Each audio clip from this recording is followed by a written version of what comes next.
So, just what I want to talk today about is the tool that we have been using for production and that we borrowed from the CCPM, from Critical Chain Project Management.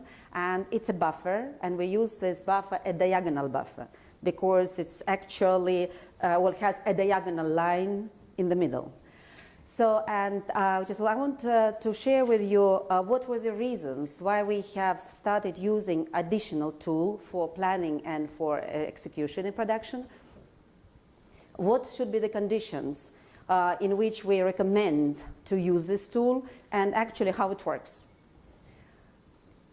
So, we work with a lot of different companies, and like throughout the world, what we have seen is that there is a general confusion about the word buffer, just the moment you start speaking about operations. Well, when we start introducing TRC in a company, just we'll say, and we will be using buffers as a planning and execution mechanism. And the guys will tell us, but of course, we also use buffers. We use buffers all the time. We use buffers when something goes wrong, and we plan for the buffers in order to cover when something goes wrong. We say yes. But this is not the buffers that we mean. And the first difference will be that we do not use buffers when something goes wrong. We use buffers daily, not even regularly, but we use buffers daily. As David showed, what we saw is a daily tracking of what is happening in the buffers, and practically the decisions were made based on what was happening in the buffers. So what is how does this confusion originate at all? Why there is a different understanding of a TRC buffer and a buffer conventionally. If we will look at what dictionaries would offer, a buffer would be explained. And this is a buffer in a business context, specifically explained in a business context. So, and this is just taken from Merriam-Webster. A means or device used as a cushion against the shock of fluctuations in business or financial activity. Another dictionary gives another additional explanation of what buffer is, also in a business context. Any reserve. Then just they're speaking about the financial situation, so that's why it's all about the monies. But it is, you see, it's any reserve against financial ruin. And if we return back to that, I put it in the slide so that it will be on this slide. The co-connotation of these two meanings, of these two definitions, will be a reserve. A reserve, it is something created in case. With reserve, we protect if something will go wrong. That is absolutely not the way we use that in TRC. And this is very important to explain it to the managers when we work, so that they will be aligned with us. These connotations trigger the wrong understanding of the term TRC buffer. Buffer in TRC is not something created in case something happens, and it's not reserve added to main amount of time, inventory, or money. Sometimes even in the TRC community, when we talk, we hear, we want to use the reserve or the buffer of resources, or resource buffer. And when we start asking, and what do you mean by that? And the answer quite often will be, well, we need some additional people that will be there in case. But this is not what a mechanism of buffer is. The mechanism of buffer is a mechanism to manage the flow. And we use it both for planning and in the execution. So generally, what I wanted to comment when I asked the question, and then just wanted to comment on it. I wanted to say that what you presented and what you were speaking about, it was that we get from the system what we instruct the system to do. And our system gives us as much as we have programmed it to perform. If we change the programming, if we change the content of what we programmed the system with, we will get absolutely different result. So those slides were fascinating. You have a lot of blacks, you see a lot of blacks, and all of a sudden it's like clear-cut line. Blacks disappear. Blacks disappear, it means that the system starts performing smoothly. No blacks, no holes, no delays in the performing the work orders on the shop floor, no holes in the buffers for availability. That's just outstanding. So in production, we traditionally use two types of TOC buffers. It will be the time buffer, which generally looks like that. This is a timeline, and this is the green zone, the yellow zone, and the red zone. And this is the all elapsed time that is allowed for the order to stay in production from the moment the release is allowed until the moment the finished good is expected to go out of the production line. It is set per work order and measured in time. When just I'm saying here it is set per work order, it doesn't mean that every work order will have its own buffer. Normally, just we group the products, and just we know that for this type of products, for this SKU, for this amount of order in this in the SKU, we will have, let's say, 3-week buffer. For another type of SKU, for the standard amount in the order, we will have 2 weeks. So that's why just we are setting and we're measuring, we're setting it per work order, and we're measuring the work order as it goes through this timeline. And the other type of buffer that is used in production looks like this. It is stock buffer. It is measured in units, and it is set up for every SKU that we want to hold in stock. So we use stock buffers either just for raw material or for semi-finished somewhere in the middle of the process, or the finished goods, if we're speaking about the production. Now, the purpose of the stock buffer, it is to provide the next chunk of the flow with availability of raw material or semi-finished products. The role of the TOC time buffer, which we call production buffer, is to ensure that the work order will get out from the process on time. It looks like everything is covered. Why do we need another tool? Or why did we feel another tool? Now just let's see why we felt, and it was actually we were pushed to start looking at the way CCPM is using the buffer, not even ourselves, but by the managers, by the production environment. And in some production environment, we were told straightforward, your buffer, your horizontal buffer, your production buffer is not going to work with us. Why? The time buffer is measured in time. Its size is preset, and for it to work properly, the size of the red zone should be not less than the cumulative touch time needed to process the work order. That makes sense, because the moment the order turns red, we should be able to process the whole order from the beginning to the end, even if it hadn't been touched yet at all, in order to protect the due date. Because the idea of the buffer, of the time buffer, is to protect the due date. That's why we set the red zone, and the red zone is an immediate signal to management, act immediately, salvage, save this order. So the red zone, that's why just how we know, how we calculate, the red zone should be not less than the cumulative touch time. In other words, so if the order will not be waiting anywhere, but will fly through the flow, production flow, it should be finished within the period of time that we give to the red zone. This is correct and this is good, except for the fact that this rule and this buffer was set for the production environments where the touch time is 5 to 10, maybe 15% of the whole production lead time, which means that it is only 10 to 15% that machines or people physically touch the product and work on it, but the rest of the time it is waiting in the queues or waiting just at the assembly, waiting until just the other components arrive. So, just as we said, this time buffer serves 3 objectives on different stages of handling a customer order. It is production buffer we use for production planning and for sales in order to check and determine what completion date can be promised to the client. This is the regular time buffer, production buffer. Client calls, client wants to place the order.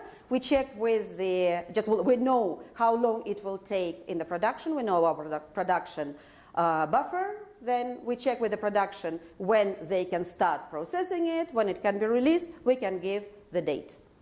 Or the other way around, if the client insists on the date, we will check whether we will manage to process it or not. And maybe we will need to release it not in green, but in yellow. So the second objective will be to determine the work order release date. This is just for production planning. That is what I said. It is when the due date by the client was already given. And the third order, to give production management early warning signals. This is in execution control. So, and the early warning signals will be when we're in green, where the managers are taught when they handle production buffer, when the order is in green, don't interfere. Correct?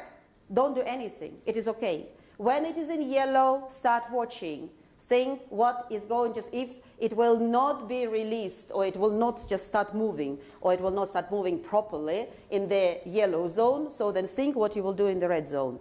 The moment it gets in the red zone, this is the first priority, we'll take corrective actions.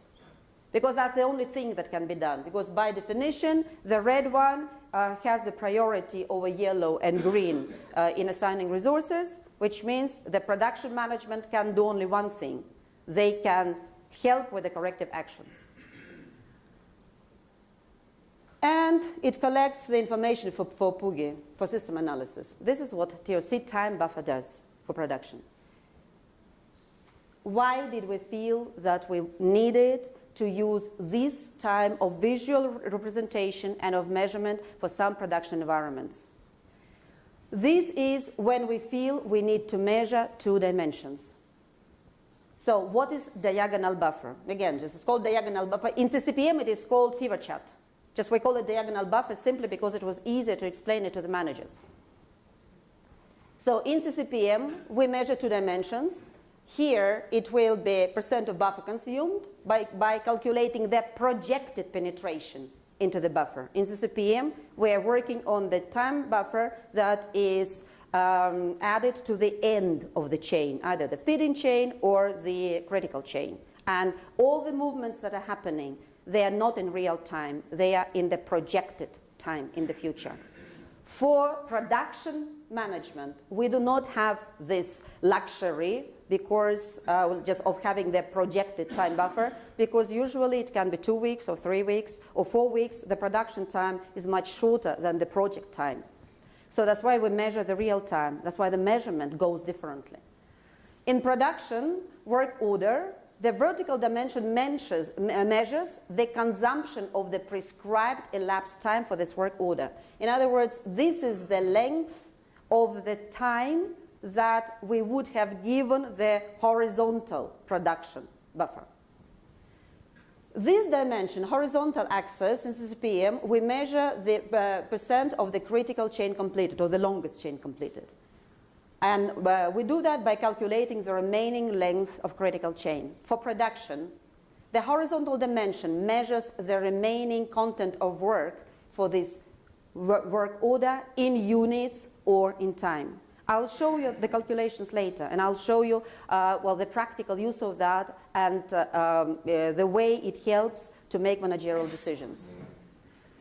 So why we discuss diagonal buffer for production? There are 3 issues. The first issue, there are certain conditions in the reality of production environment that can pose questions whether the use of the time buffer would be effective or at all possible. And generally, I right now speak on behalf of those managers in different countries, in different production facilities that would be challenging or would be questioning whether they can use production buffer, the horizontal usual production buffer for them. The touch time is a significant part of the elapsed time that the work order spends in production. Often the touch time, including different kinds of maturing time, like cooling, when no machine time is used, is close to 2/3 of the current production lead time. Actually, just the counter-argument that was given was said, so what?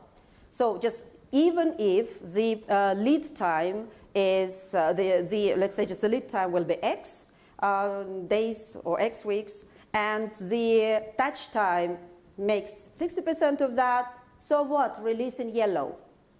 So just if this is the usual horizontal buffer, fine, so just the touch time, usually just this is the red zone, and just we say that the red zone shall be shall be not less than the touch time. Just they say fine. So just you right now say just your touch time is going to be 60%. Fine. Release in yellow.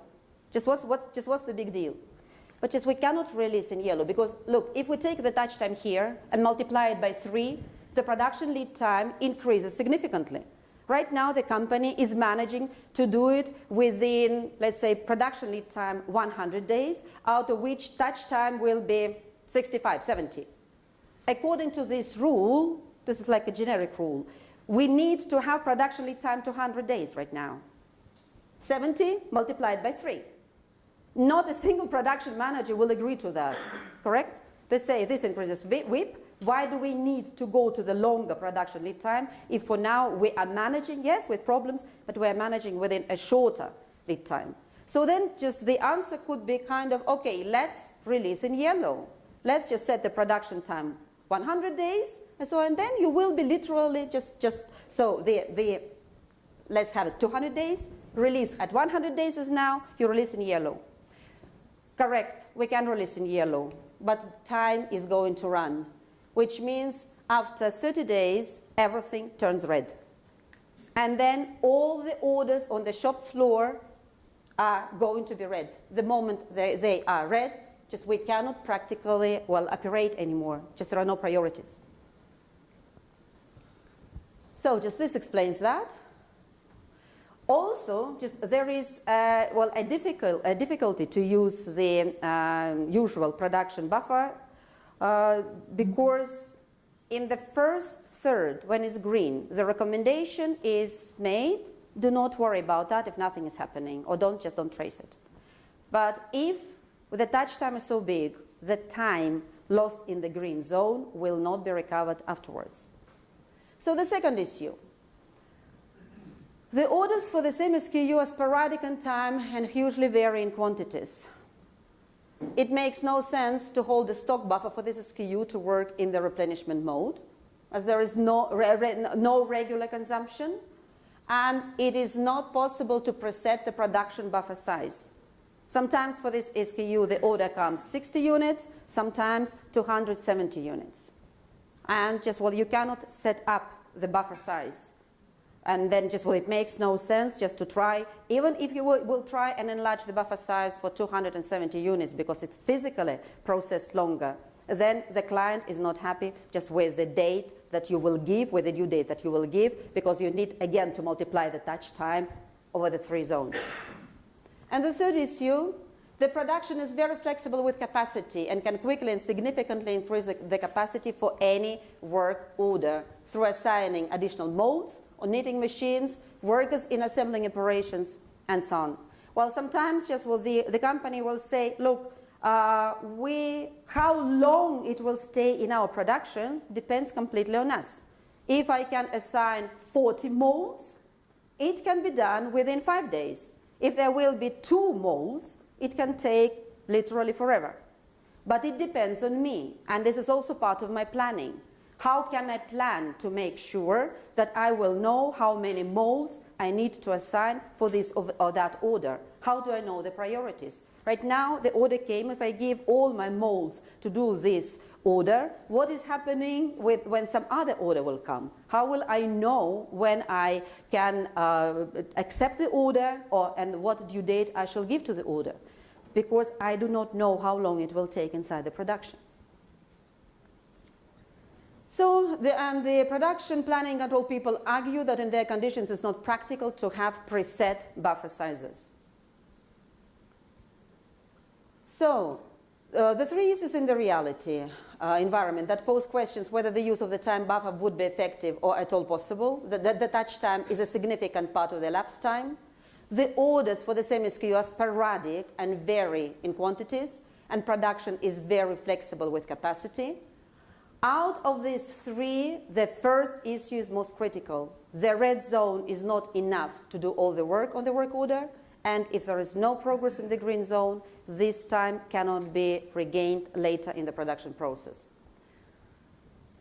So, all this understanding brought us to the realization that for some production environments, we need to measure not only the consumption of time.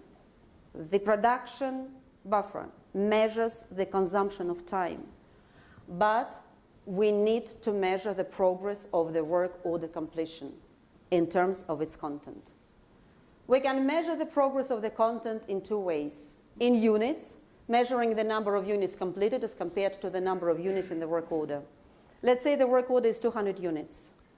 And 200 units, just they are like literally given as, well, in the Russian companies, they use this shift task. Just they give the task for the shift. They say that this shift, the people working today on the shop floor should do 40 units. It's impossible. They physically cannot do more than 40. So, but then these people can also be needed just well at some other operations. And this is how the load is being planned for the people just in the shop floor. So now, they cannot produce 200 units in one day. They cannot, and it is not that they can produce, let's say, 100 units, or sometimes they produce 100 units, they keep them as semi-finished, and then, let's say, just assemblers just will be assembling only 30 a day. Somehow we need to measure the progress of this, like completing this big work order. And we can measure it in remaining time. When there are clear units that they can produce only 40 units per day, then we know that produce, let's say, 200 units, they will need minimum 5 days. If it's every day, 40 units. But sometimes, as I said, if they just, well, the pre-production, just or cutting or bending, will do, let's say, a bunch of 100 one day, 100 the other day. So then we cannot really calculate in units. Maybe we can calculate in units that were dispatched to the finished good warehouse. This is okay, but just to calculate the progress in the production line when some of them is work in progress and some of them are already completed is not easy. That's why, in this case, we suggest to use the same what is done in CCPM. Well, just we suggested that by the end of the day, by the end of the shift, the person who is responsible for that work order will give the estimation how many more days are needed to complete this order. Practically, what we do, we are looking at the work order from the beginning to the end in the production as one task on a chain, critical chain or a feeding chain, and we make the estimation how many more days will be needed to complete it. So then just well, in production we use two dimensions. Here we put the percent of the consumption of prescribed elapsed time for this work order. And in this case, nearly literally every work order will have its own duration, prescribed duration. Then the buffer, time buffer will be set not per SKU, not per specific or kind of standard quantity in the order, but per every order. And here we will be measuring the percent of work order content completion. So these are the history of two work orders, day after day. And this is the production environment. Well, so they were just producing the all kinds of construction parts from concrete that were mostly using for roadworks. And just the same production environment was producing the same SKUs for availability, just to the buffers, stock buffers, or finished goods stock buffers, and make to order. And actually, well, they needed to somehow to align both environments and to align both needs for MTO and for MTA. So, and this was exactly the environment where they could use one mold and do 4 per day, or they could use 10 molds and do 40 per day. And they could not, they didn't manage to set the standard buffer size. So this is just what we were using. Now, just let's see just how we are calculating that. Just we'll take a work order. Work order 1 is for 200 units and was given 5 working days. Sorry, it is 5 shifts, 8 hours. It's not 8 shifts. 5 shifts, 8 hours. It was given production lead time buffer on the time axis. 5 days are here. Okay, so this is supposed to be the black zone because it is a real print screen from the way they were operating. it was easier for them to mark it pink in order to have just the dots here that will mark the progress, and not try to play with the black and then mark the dots white, so that will be seen. So every time when we see that, in these examples, this is the black zone. So 5 days are here, from 0 to 100%. 200 units are here, from 0 to 100%. So the release was set on the 1st of April. If we consider that all the 5 days, consecutive days would be working days, we expect that the order should be finished on the 5th of April. So now just let's see. On the 1st of April, by the end of 1st April, 10 units were produced. The whole day when 10 units of this order were produced. Percent of completion of work order content, only 5%. Percent of time consumption, 20. 1 day out of 5 was gone. Correct? So, this is here. 2nd April. By the end of 2nd April, total 20 units were produced, not more, total. We are counting the total. Percent of completion of work order, 10%, 20 out of 200. Percent of time consumption, 40%. So, it's just we are not in a good shape. Here, so just we keep on climbing in the red. 3rd April. By the end of 3rd April, total 100 units were produced. Percent of completion of work order content, 50%. Percent of time consumption, 60%. Not that bad. We're here. 4th April morning. By the start of the shift on the morning of 4th April, production received information from quality control that out of 100 total produced units, 40 were faulty and had to be produced again. Now, updated status. 4th April morning. Percent of completion of work order, not 50. It is now only 30. Correct? Percent of time consumption, 60. This is what's happening. We are thrown back on the axis of the work order completion. And it's the same as in critical chain. We don't care how many units we have produced. It's like we don't care how much time on critical chain has passed. We care how much time we still need to complete the task, correct?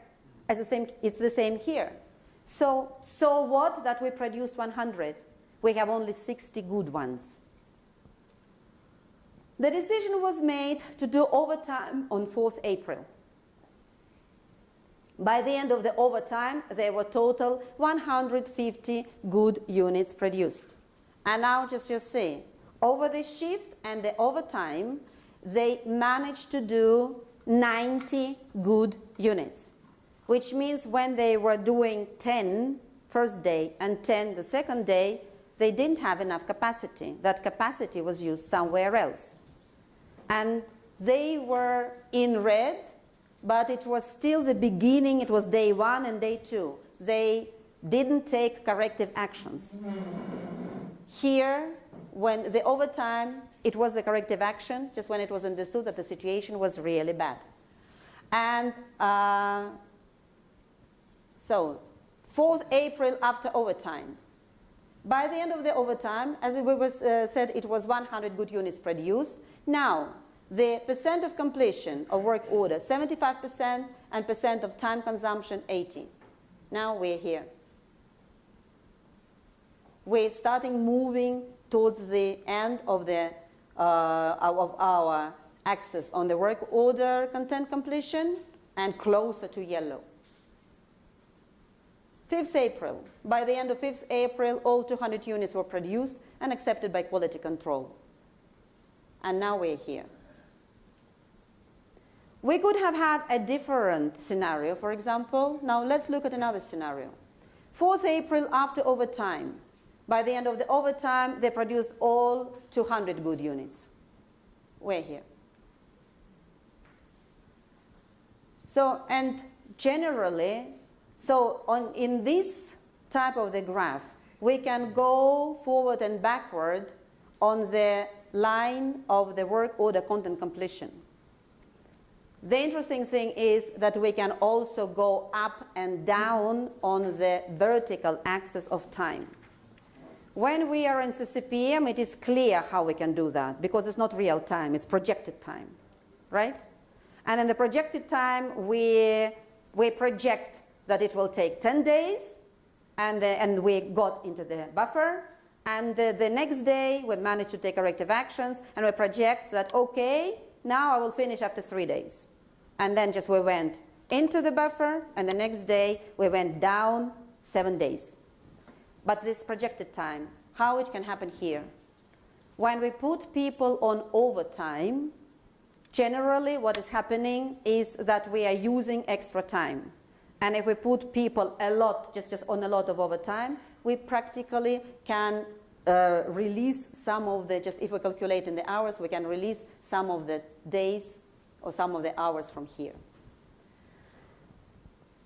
So this was to track one work order and to make decisions on the corrective actions and on the priorities. This is a picture, and it's also a real picture from a real company, that they have the overview of all the open production work orders at one glance.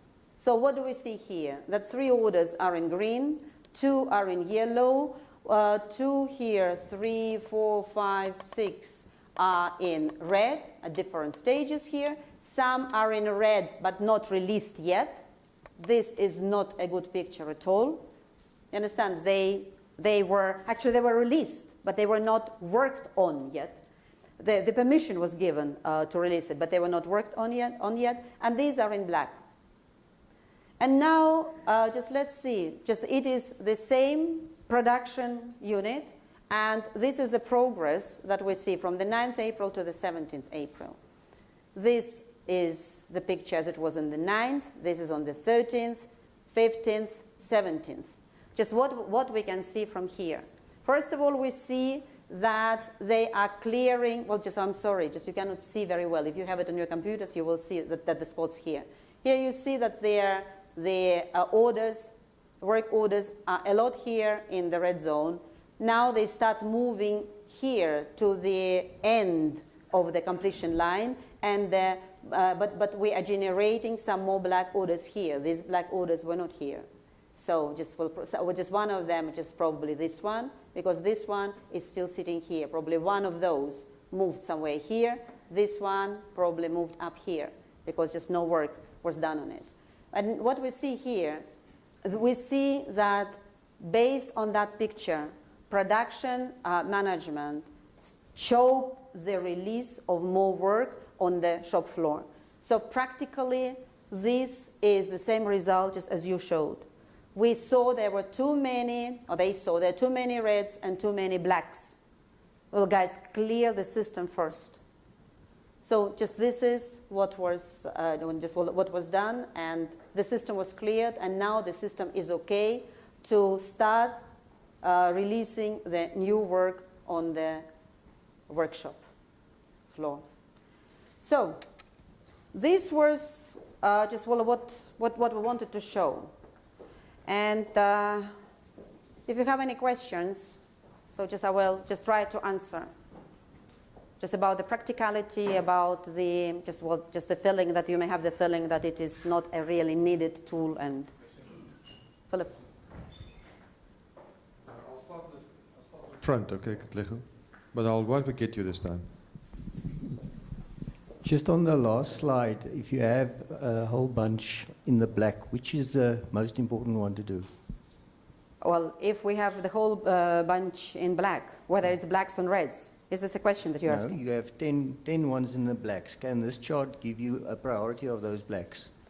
No, this chart in itself, it cannot, but just when you press the point, you go down into the order itself, into the details for the work order. And then it can depend on how much throughput you are postponing. So let's put it this way. If you are in a tough cash situation, you probably will give the priority to the order that will give you the highest throughput now out of the black ones. Because the sooner you ship it to the client, the sooner the client will pay you. Well, it can be who is the client. It can be strategic client.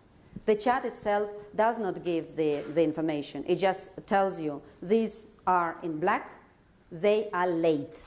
These are in red, they are about to be late. Also, the decision needs to be taken if we're really short on capacity, whether we want to clear black ones and allow red ones to become blacks, or whether we will try to reschedule or agree with the client and black will stay the black until we clear some of the reds, most burning reds, and then we will go and pick up black after the black after another black one.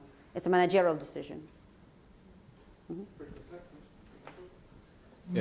Yeah, look, thanks. My question is in search of help.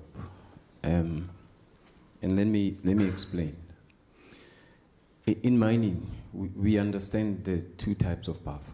Mm-hmm. The time buffer and the stock buffer. Mm-hmm. But our translation, when we try to answer the buffer, we think that the answer for buffer should be in protection of revenue and guaranteed revenue. That's our thinking.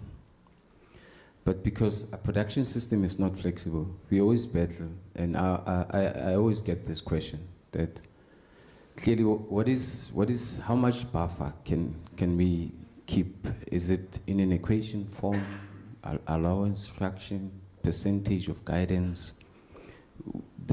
We battle to answer that type because we do all the calculation, but someone always asks this question to say, do we need to budget for this thing? What is the guidance? Is it 20% beyond? So we always battle to answer this question. Okay, so the moment you're saying 20% beyond in a budget, about whatever you're saying in case. It's exactly, you start speaking about the reserve or a cushion to protect against fluctuations.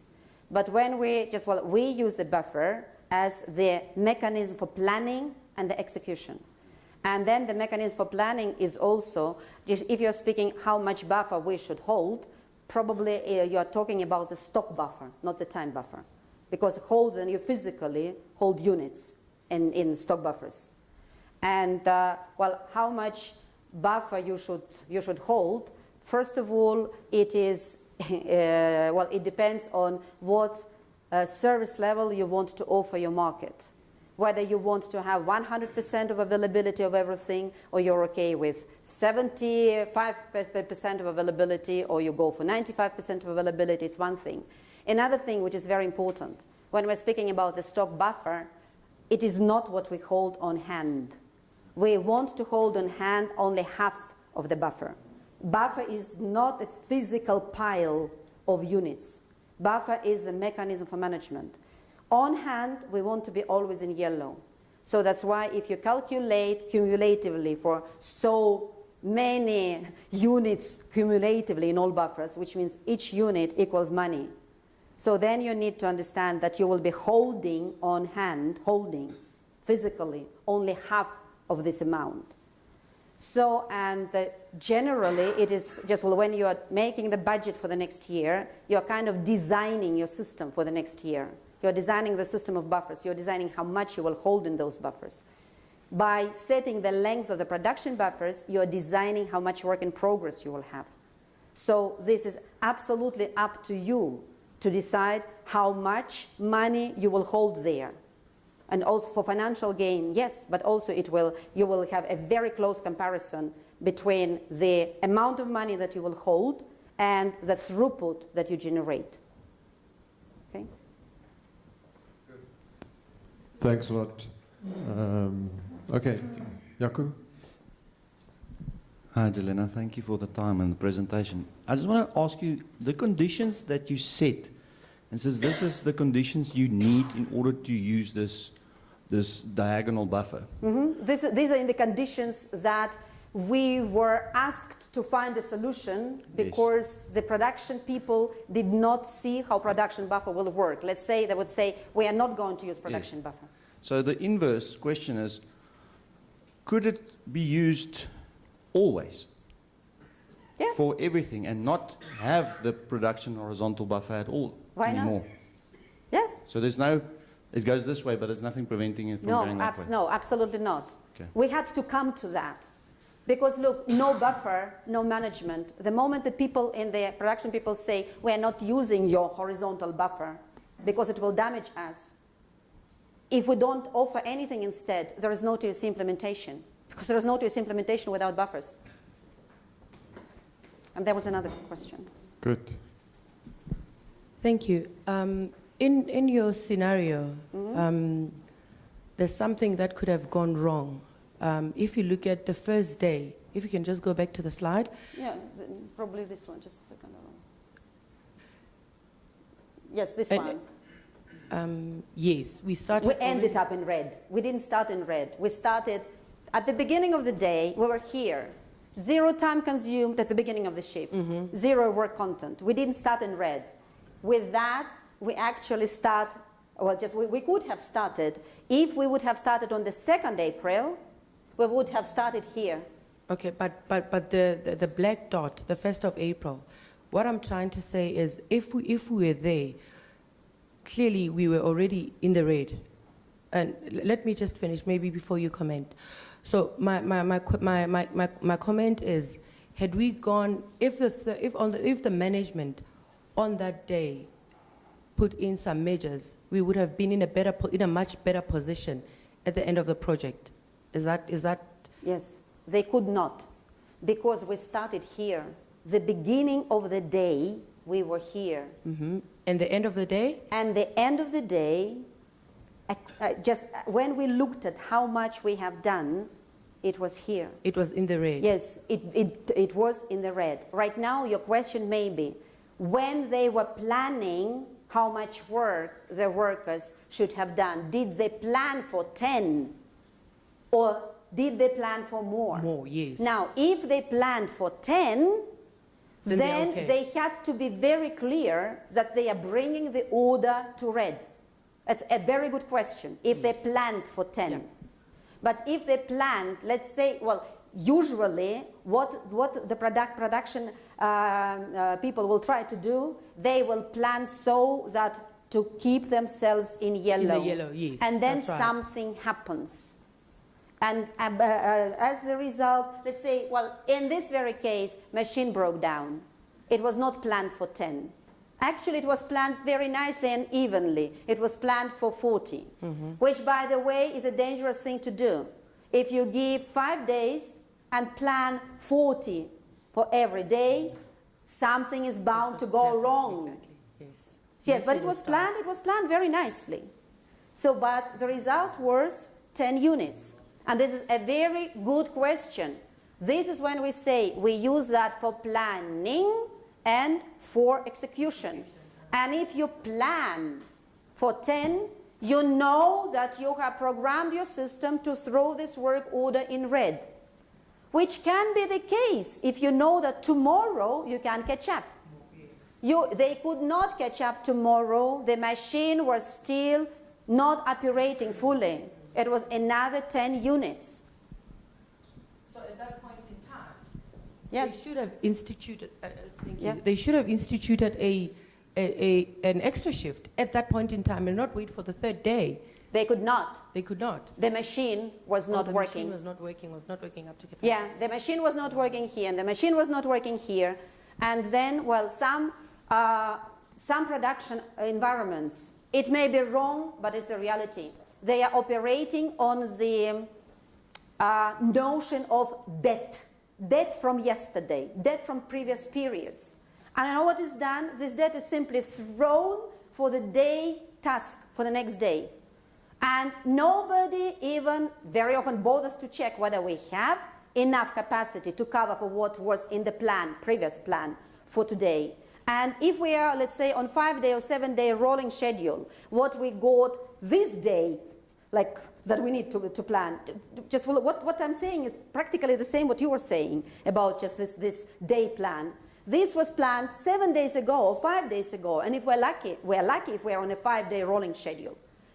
And this was planned then, but right now, by now, there are all the deviations created the debt, and now the debt is also accumulated, and this debt is also thrown on this day. And then it is up to the production people to create miracles, or to try and kind of squeeze something of the plan, proper plan, and put the debt inside. Okay? Barry. Thank you, Philip. Just to bring two things together from previous speakers, I also agree that this could probably replace our standard buffers. That's not what we suggest. Please don't Okay. don't take But it this way. there are some cases, and let's take Katlego's situation with underground mining. Every single day is a project. Yeah. Okay. And it's a drop-dead due date. In other words, if we blast at 5 o'clock, by 5 o'clock, all the stopes must be ready to blast. So the time is basically a shift, and you won't have the feedback. Plus, if you do, let's say, pick up that you're in the red now, to get additional resources to that stope is just, it's impossible. Impossible, yeah. Okay. So the buffering has to take place up front before the shift goes down. So if you work out that 10 people can do the work that's necessary, put 12 people on the shift. So what I'm basically saying is it could work, but it's not practical. Okay. That's okay. Yeah. Thanks, Barry.